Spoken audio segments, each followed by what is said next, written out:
Olá pessoal, vamos ao novo livro, né, Educação Cristã, aula primeira. Bom, nós vamos estudar a história da educação, a educação religiosa, introdução à pedagogia, psicologia educacional e a EBD, né, que é a escola dominical. Hoje é a história da educação cristã. Então, para entender a educação cristã, é necessário conhecer a história do empreendimento que inicia-se pelos patriarcas do AT, do Antigo Testamento, né? Então, nós temos uma frase aqui de Agostinho: não se pode prestar melhor serviço a um homem do que conduzi-lo à fé em Cristo.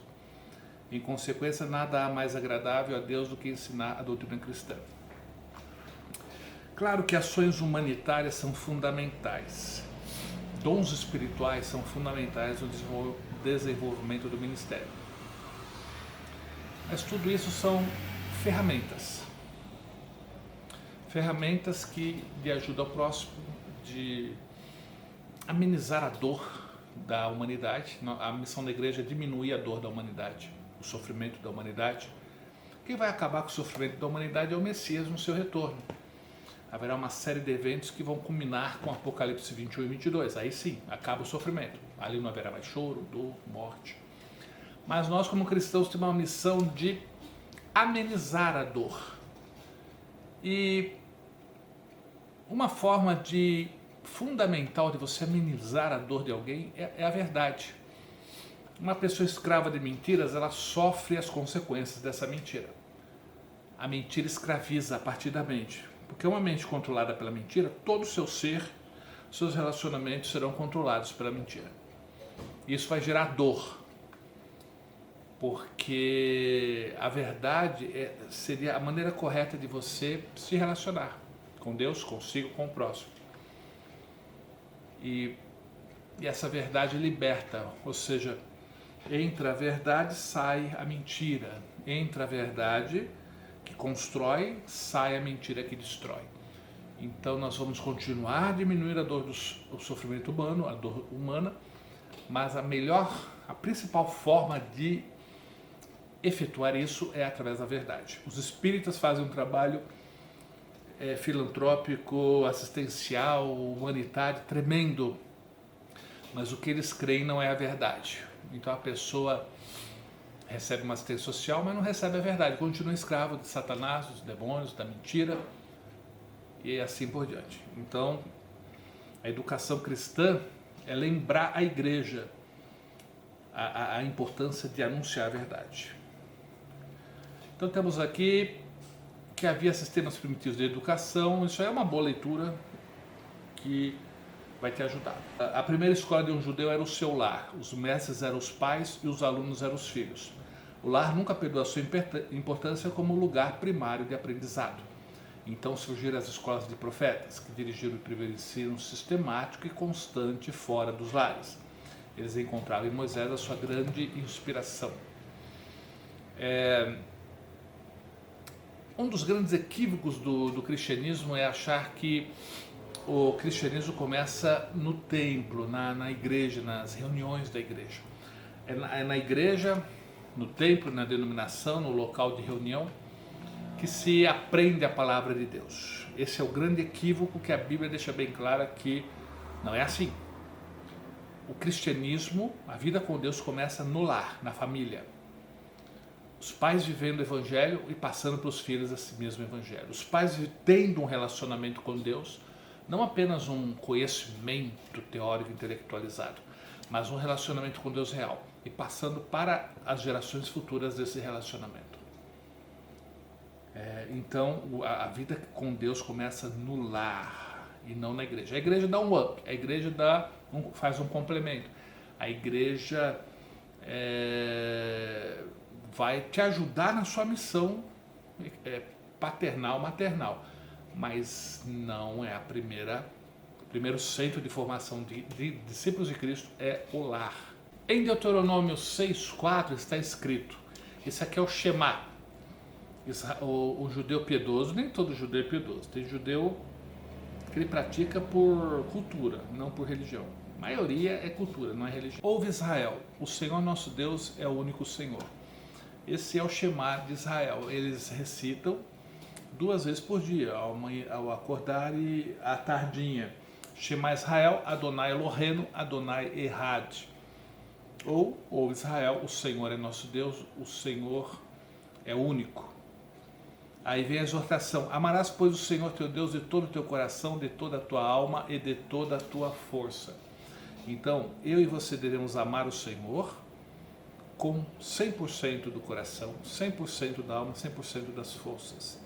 Como alguém diz, né? Amar a Deus com café. Já ouviu essa expressão? Amar a Deus com café? Coração, alma, força, entendimento. C-A-F-E. Coração, alma, força, entendimento. Então, amar o Senhor com todo o coração, com toda a alma, com toda a força. E um outro texto diz com todo o entendimento. Essas palavras que hoje te ordeno estarão no seu coração. Está falando com os pais. Só há um Deus que deve ser amado 100%. Ou seja, nada vai me afastar de Deus. Será mais importante do que Deus. Nada pode ser mais importante do que Deus. Isso é vida cristã, isso é vida com Deus. E tu as inculcarás a teus filhos. Uma outra tradução diz assim: e não deixe de ensiná-las a seus filhos. Então vocês amam, vocês obedecem com todo o coração, alma, força e entendimento. E aí vocês vão ensinar aos seus filhos não o que você crê, mas o que você vive. Não as suas teorias, mas a sua vida. E o principal meio de ensinar alguém é através do exemplo. A Bíblia é muito clara, você ensina pelo exemplo, não é um curso de teologia que te faz apto a transferir o cristianismo, mas a sua vida. Então a nossa vida precisa refletir a lei de Deus e a vontade de Deus. E as pessoas não ouvem o que nós falamos, ela ouve o que nós vivemos. Palavras é como escrever na areia. O exemplo é esculpir na rocha. E não deixe de ensinar aos seus filhos. Repitam essas leis em casa e fora de casa, quando se deitar, quando se levantar. Amarrem nos braços e na testa. É que deu origem aquelas fitas com versículos bíblicos, que eles amarram na testa, amarram no pulso, os filactérios. Mas repitam essas leis em casa e fora de casa. Que seja o centro, que seja o assunto principal no seu lar. Eu sei que é um grande desafio. Vivemos um estado laico, ou seja, sem religião. Vivemos uma influência maligna que tentou tirar Deus dos corações, das escolas, da mídia. E quando você tira Deus, você tem que pôr outra coisa. Então tirou Deus por lixo. E nós estamos vivendo uma geração sendo atacada na mente, por professores, por jogadores, por artistas, por séries de televisão, por filmes. A anti-lei de Deus. Eu assisto filme, eu assisto série, mas eu tenho uma personalidade já bem mais formada, né, do que um adolescente, do que uma criança, do que um jovem. Então a possibilidade deles serem influenciados é bem maior. Todos nós podemos ser influenciados ao pecado, mas alguém que tem a sua personalidade em formação, ele está muito mais suscetível à influência maligna. E é o que acontece, né? Então a anti-lei é pregada o tempo todo. Então a gente tem que haver um contra-ataque. Como? Educação cristã. É preciso viver e ensinar. É preciso viver e ensinar. Às vezes eu estou cansado, mas minha família precisa ir na igreja. Às vezes eu passo a semana toda na igreja, mas a minha família tem que ir na igreja. Se eu ficar em casa, eles ficam também. Então vamos todo mundo. A gente tem que ir. Para mim vai ser mais um culto. Para eles, às vezes, é a única reunião da semana. Então, voltando à nossa lição, a primeira escola de um judeu era o seu lar, isso é fundamental. Os profetas também eram muito usados por Deus para anunciar a verdade. Então os profetas anunciavam a verdade. E às vezes a gente fala religião de Israel. Na verdade a religião não era de Israel, a religião era dos profetas de Israel. Porque Israel era mais politeísta do que monoteísta. Israel adorava a Yahvé, Mas também adorava Camus, mas também adorava Dagon, Baal, o El Cananeu, né? Moloque, Apis, e aí vai. Então, a religião de Israel até o cativeiro babilônico era politeísta.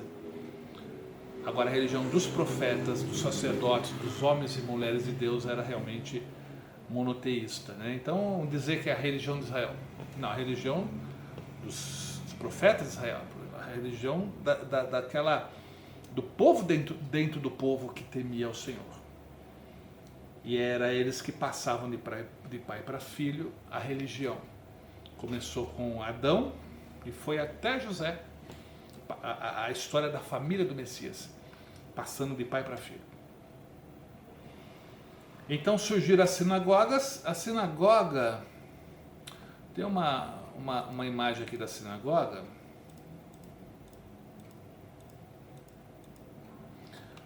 Olha, essa é a sinagoga, ou pelo menos uma sinagoga encontrada, né?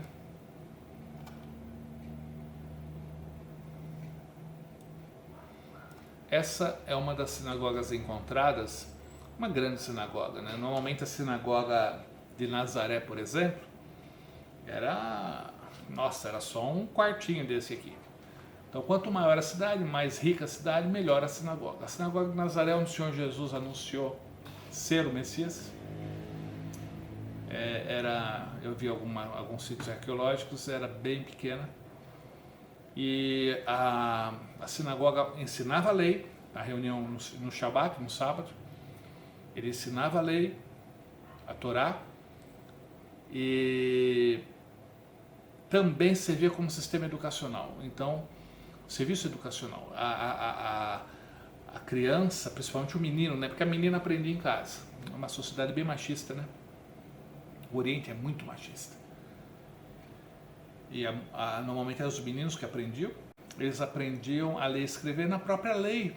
Interessante, né? Era um sistema teocrático. O que é teocracia? É quando o governo civil e religioso se fundem. Então Israel era teocrático. O Brasil é laico, né? Ou seja, a religião é uma coisa, o Estado é outro. Mas em Israel o Estado e a religião caminhavam juntos.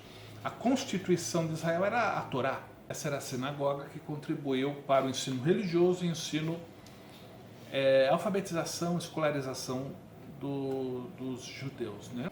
O lar era a unidade básica da sociedade, bem como a primeira escola que o menino judeu conhecia. Repito, a menina aprendia com a mãe, com o pai e depois com o esposo. E a gente tem que tomar cuidado que na Bíblia ela foi escrita num contexto extremamente machista, como eu disse, que o Oriente até hoje é muito machista, né? E isso se refletiu no mundo todo. Então a gente tem que tomar muito cuidado para não trazer para hoje o machismo do Oriente, mas trazer a verdade bíblica. Então tem muitos textos que refletem esse desprezo à mulher, e tem gente que traz isso como doutrina, então tome cuidado. Hoje as mulheres têm acesso à escola, hoje tem mulheres que dão 10 a 0 em muitos homens. Até na igreja, né? Tem mulheres que carregam a igreja na escola. Quantos homens vão lá para o púlpito, ficar assistindo o culto? As mulheres estão nos bastidores fazendo as coisas acontecerem. Então hoje a gente tem uma visão diferente, né? Graças a essa desvinculação, né? Verdade de Deus de cultura oriental. Se você achar que tudo que está na Bíblia é Deus falando, você tem que tomar cuidado. Deus falou em um ambiente cultural e a gente tem que trazer o que Deus falou, não o ambiente cultural. E isso tudo aqui era mandamento do Senhor, que o lar é a base da vida religiosa, social, isso é mandamento divino. Deus construiu Israel sobre esse fundamento. As crianças eram treinadas em seus deveres religiosos ou outros. O treinamento artístico fazia parte da instrução recebida. As meninas eram ensinadas prendas domésticas por suas mães, os meninos aprendiam negócios e ofícios. As casas numerosas, como aquelas de pessoas ricas, estavam sujeitas a uma instrução global. Então, as meninas aprendiam a ser mãe, a ser dona de casa, E os meninos aprendiam o ofício do pai. O Senhor Jesus era carpinteiro porque José era carpinteiro. Com certeza era costume os filhos de José serem todos carpinteiros. Não só Jesus, mas deduzo que todos os irmãos do Senhor eram carpinteiros, porque os filhos aprendiam com seus pais a profissão. Se Paulo trabalhava com couro, fazedor de tendas, deduz-se que o seu pai e o seu avô eram fazedores de tenda também. E ricos, né? Provavelmente havia empreendedores nessa área, né? Comerciantes, né? Não há nenhum desmerecimento da mulher ficar em casa com atividades domésticas e cuidando das crianças. Não há, desde que isso seja um acordo entre o marido e a esposa. O que não pode é essa imposição social que não deixa a mulher votar. A votação da mulher foi no começo do século XX, elas lutaram para poder votar. Olha que absurdo. Mulheres ocupar cargos, às vezes a mulher aperta o mesmo parafuso do homem e ganha menos. Eu sou contra o feminismo, aquele feminismo ideológico, né, que coloca a mulher, praticamente a mulher independente do homem, né? Isso aí é um perigo. Mas você defender os direitos da mulher, isso é ótimo. Agora, se a mulher decidir ficar em casa, isso é extremamente louvável.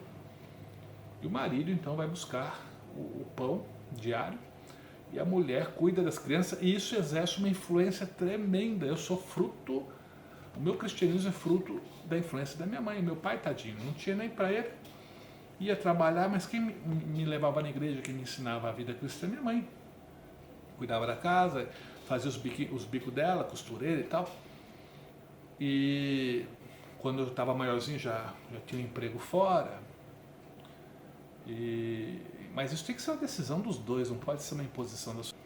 O ensino no Antigo Testamento. O Antigo Testamento é um termo equivocado, que eu não gosto, que é a Bíblia hebraica, a primeira parte da Bíblia que nós recebemos dos judeus. A igreja não teve influência alguma nos 39 primeiros livros, ela recebeu pronto e usou e tem usado até hoje.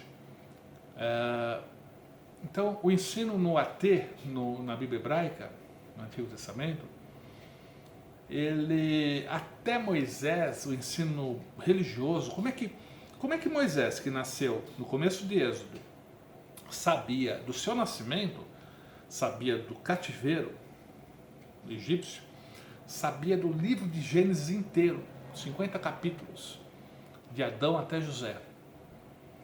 Se ele nasceu lá no Egito, ele foi instrumento de Deus para libertar o povo. Ele soube, claro, existe a inspiração divina, mas acima de tudo, a tradição oral. A família do Messias Jesus, a família do Messias, ela sempre foi protegida por Deus, é a chamada a família da promessa. Ia passando, se você pegar o livro de Lucas, a genealogia do Senhor, vai do Senhor Jesus, né, Maria, José, até Adão e Deus. E ali passa toda a família dele, a ascendência do Messias. E Adão passou para Sete, a tradição,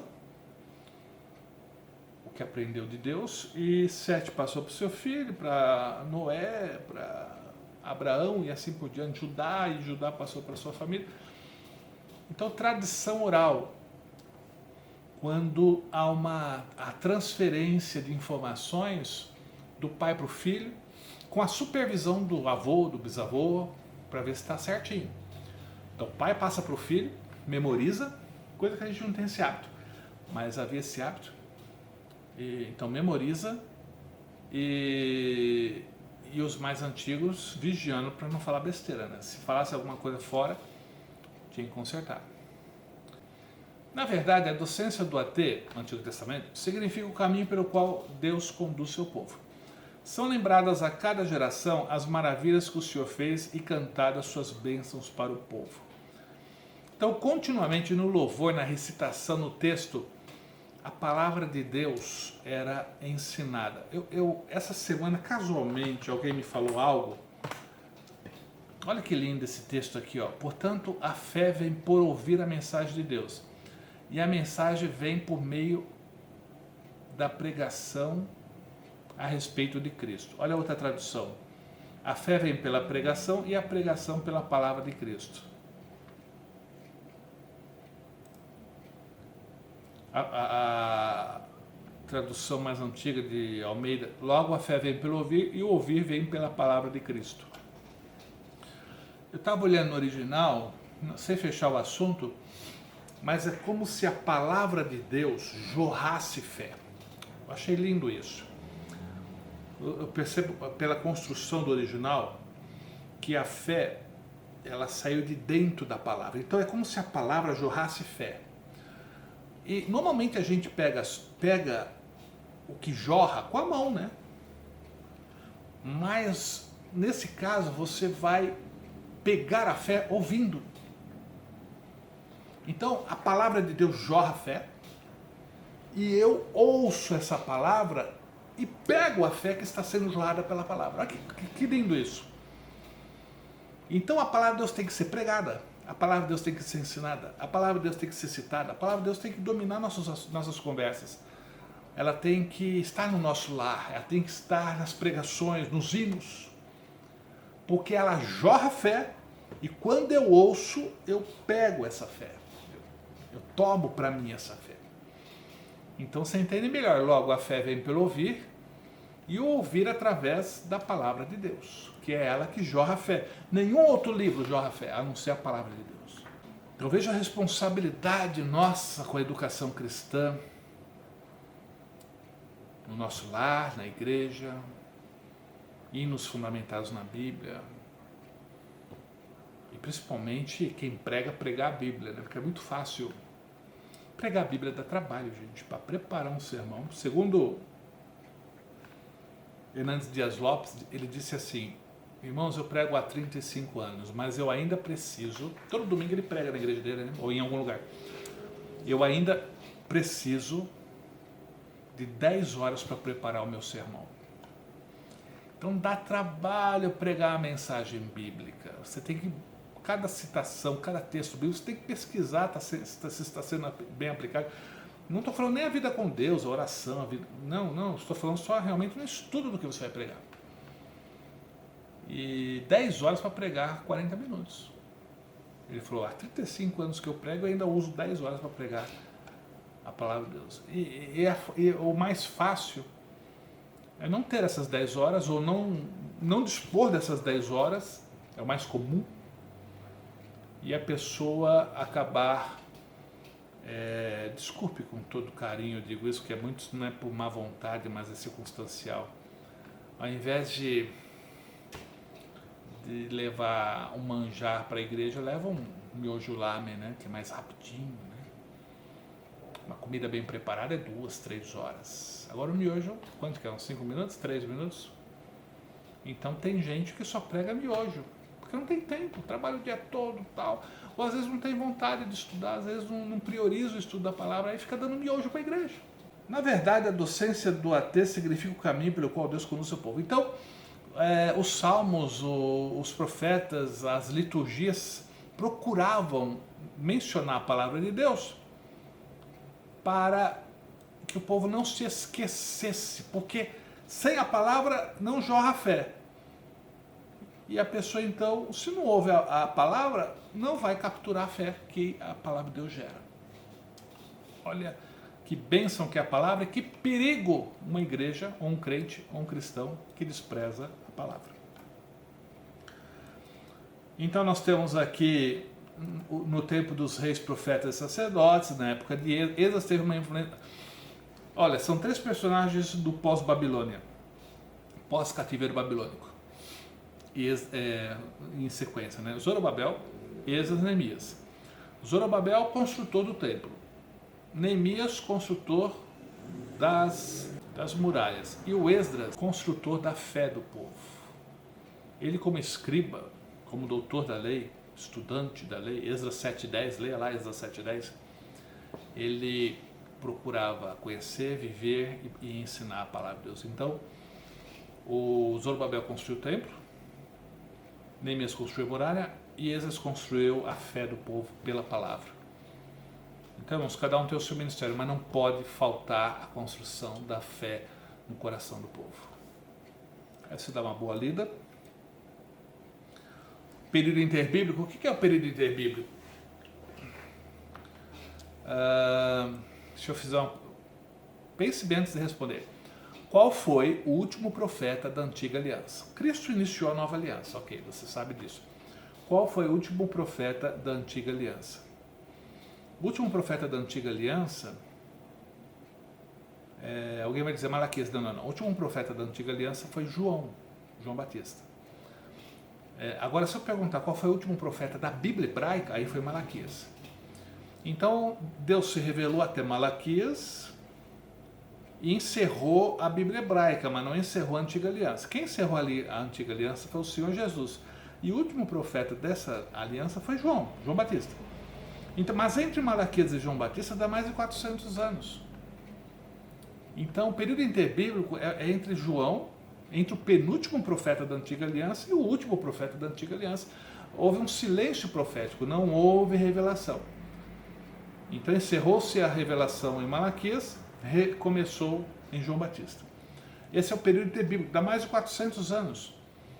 E a Judéia, onde a região onde receberia o Messias, nessa época foi dominada, foi o período persa, o final do período persa, período grego, Alexandre o Grande, período dos egípcios, os Ptolomeus, período dos Seleucidas na Síria, a independência macabeia, que durou uns 100 anos, e depois a entrada dos romanos, lá pelo ano 63 a.C. Então, quando o Senhor Jesus entrou na história, quem comandava o mundo civilizado, o Império Mundial era o Império Romano, né? Então, esse é o período interbíblico, e é ali que desenvolveu muito o estudo das Escrituras, os escribas. Olha essa imagem aqui, ó. É a tradição oral, né? Muito comum, os pais ensinando os filhos e os mais antigos checando, zelando para que nada fosse acrescentado ou diminuído. Então nós temos aqui a influência no período interbíblico, que o mundo começou a falar grego. E por isso que toda a Bíblia, o chamado Novo Testamento, né, ele foi escrito em grego, porque foi nessa época que o mundo romano, embora romano, falava grego. Todo mundo romano falava grego, porque é uma língua assim muito boa para você se expressar. A filosofia grega se espalhou, né? O grego até hoje é estudado, o grego até hoje é falado, o grego até hoje impactou muito a teologia, impactou até hoje. Se você vai fazer uma faculdade de filosofia, você é obrigado a conhecer os filósofos gregos. Então a língua grega começou a ser usada no período interbíblico, e por isso se espalhou para o mundo todo, romano, né? O mundo romano da época. Então, o sul da Europa, norte da África e oeste da Ásia. E a ponto de todo o Novo Testamento ser traduzido, ser escrito em grego para atingir toda essa região. Não importa onde no Império Romano era compreendido em grego. Até a Bíblia hebraica foi traduzida em grego para que os gregos pudessem compreendê-la. A tradução é chamada Septuaginta. É a Bíblia hebraica traduzida para o grego. Os 39 livros primeiros escritos, traduzidos em grego. Septuaginta, 280 a.C. É uma riqueza para o estudo das Escrituras, essa Septuaginta. Então nós temos aqui o ensino no Novo Testamento, que são os documentos apostólicos, né, escritos pelos apóstolos ou por seus discípulos. O Senhor Jesus, ele curou, ele ressuscitou, ele multiplicou pães, ele libertou pessoas oprimidas, ele transformou água em vinho, e a lista é grande. Mas o título que mais qualifica, mais utilizado para identificar o Senhor Jesus e a sua função é mestre. Por quê? Porque o que ele mais fez foi ensinar. Isso faz a gente pensar, né? O poder da verdade. E Cristo sabia disso e usou muito. Será que eu e você, será que as nossas igrejas estão valorizando a verdade? É algo para se pensar. Aí você vai ler com carinho. Ele é a verdade, o Senhor Jesus é a verdade. Eu sou um estudante da verdade. Às vezes o profeta, o pregador, o professor, cheio de certeza, né? E às vezes certeza sobre assuntos delicados, que a Bíblia não é tão clara, porque ele confunde autoridade com arrogância. Não confunda autoridade com arrogância. Quando a gente tem um bom fundamento bíblico, a gente tem essa fala enfaticamente. Mas se você não tem tanta certeza, você tem que deixar dúvida, você tem que dizer, não sei, não dá, não sei, não tenho certeza, não tenho uma conclusão sobre isso. Isso não é fraqueza, isso é humildade, porque eu não sou a verdade, eu sou um estudante da verdade. O Senhor Jesus é a verdade. Ele não tinha dúvidas, eu tenho porque eu sou um estudante. E o estudante, ele sabe pouco e vai aprendendo. Ele não é a verdade. O Senhor Jesus, ele tinha uma perfeita comunhão com o Pai, o que ele sabia era revelado pelo Pai. Eu sou estudante da revelação, do que o Senhor Jesus revelou. E hoje eu tenho muito mais certezas do que há 35 anos que eu comecei minha vida cristã. Do que há 30 anos que eu comecei até a ensinar. Porque eu estou estudando a verdade. Então não confunda autoridade com arrogância, tá? Eu não sou a verdade, eu sou um estudante e todo estudante é humilde. E o próprio Senhor Jesus, que é a verdade, era humilde, quanto mais um estudante da verdade. Né? Então não confunda autoridade com arrogância. O que eu vejo muito não é autoridade, é arrogância mesmo, né? Camarada firme, não aceita ser questionado, é o dono do saber. Ah, não, dá licença. Aprendei de mim que sou manso e humilde de coração. Aprendei de mim que sou manso e humilde de coração. Um arrogante, por mais que ele saiba, por mais que ele acumule informações, ele não está aprendendo com Deus. Quem aprende com Deus é humilde, é manso e humilde. A mensagem de Atos 2,40, leia Atos 2,43 a 47 e veja o impacto da verdade naquele povo. O ensino dos apóstolos, como impactou Jerusalém, como afetou na qualidade da vida de Jerusalém, da igreja de Jerusalém, né? Dá uma boa lida ali. A educação de certos personagens do Novo Testamento, isso aí você vai ler. Segunda, os 12 apóstolos, é interessante, o Senhor Jesus, ele não saiu pelo mundo pregando o evangelho. Olha o poder da educação cristã. O Senhor Jesus, ele não ensinou a igreja do primeiro século, ele ensinou para 12. É claro que um desistiu da escola, foi substituído por Matias, e depois o Senhor chamou o Paulo, posteriormente. Então são 13 apóstolos, né? 12 mais um chamado especificamente para lidar com os não-judeus. E os 12 apóstolos, o Senhor Jesus não ensinou a igreja do primeiro século, ele ensinou a esses 12, né? Vamos falar de 11. E são esses apóstolos devidamente orientados, ensinados, treinados, que se tornaram o fundamento da igreja do primeiro século. Por isso que a Bíblia fala que a igreja permanecia na doutrina dos apóstolos, porque a doutrina de Cristo foi passada para os apóstolos. E quem ficava checando e visitando as igrejas e ensinando eram os apóstolos, não foi Cristo. Cristo passou 3 anos e pouco ensinando os apóstolos, que eles se tornaram o fundamento da igreja do primeiro século, que foi exatamente quando deram origem aos documentos apostólicos, que é o que nós chamamos de Novo Testamento. E Paulo também se dedicou muito a ensinar, né? Aí 2 Timóteo, olha que lindo, eu amo esse texto. Tome os ensinamentos que você me ouviu dar na presença de muitas testemunhas e entregue-os aos cuidados de homens de confiança que sejam capazes de ensinar os outros. A outra tradução. Quatro elementos aqui nesse versículo. Paulo, Timóteo, homens idôneos e outros. O Paulo falando para Timóteo: Timóteo, o que você ouviu de mim, o que você aprendeu comigo, ensina pessoas idôneas que vão ensinar para outros.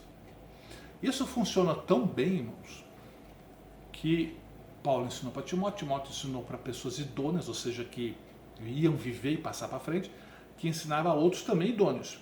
E isso foi passando, estamos no ano 2020, milhares de quilômetros de Jerusalém, e o Evangelho chegou até nós. Como que o Evangelho se espalha? Um ensina para um, que ensina para outro, que ensina para outro, que vai ensinando. Interrompe esse processo, acabou o cristianismo, morreu o cristianismo. Aprenda e retenha que acabou, morreu o cristianismo. aprenda e compartilhe, e o cristianismo continua se expandindo. Houve épocas na minha vida que eu tive poucos convites, poucas oportunidades para ensinar. Portas se fecharam. Mas eu não me calei, eu continuei, eu buscava oportunidade para ensinar. Não multidões, mas uma casa, um lar, um novo convertido, uma casa de recuperação. Porque grandes igrejas geralmente não precisam de você, mas igrejas pequenas te carregam no colo, é muito necessário.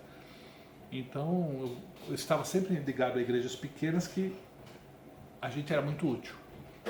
E novos convertidos que a gente discipulava,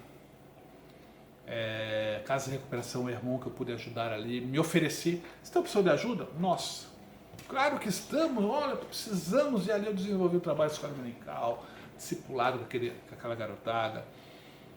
Então crie oportunidades para ensinar a palavra. Não fique esperando alguém te chamar para ensinar. Não fique esperando púlpitos. Onde tiver uma pessoa, como alguém disse, né? Uma pessoa já é um campo missionário. Vai lá e faça o discípulo, ensine para ele. Compartilhe, passa para frente. Então, voltando aqui, eu não vou ler tudo, evidentemente. Aspectos históricos do Ministério Docente da Igreja, você dá uma boa lida, não há nenhuma dificuldade nisso. Pós-reforma, tá? Dá uma boa lida. E é isso aí. A docência da igreja hoje. Nós vamos falar sobre EBD, né? Na última lição. Aí a gente vai, que é a principal escola, né? Barata e acessível a todas as faixas de idade. Mas como é que está a docência na igreja hoje? Algumas igrejas, elas não incentivam o ensino da palavra.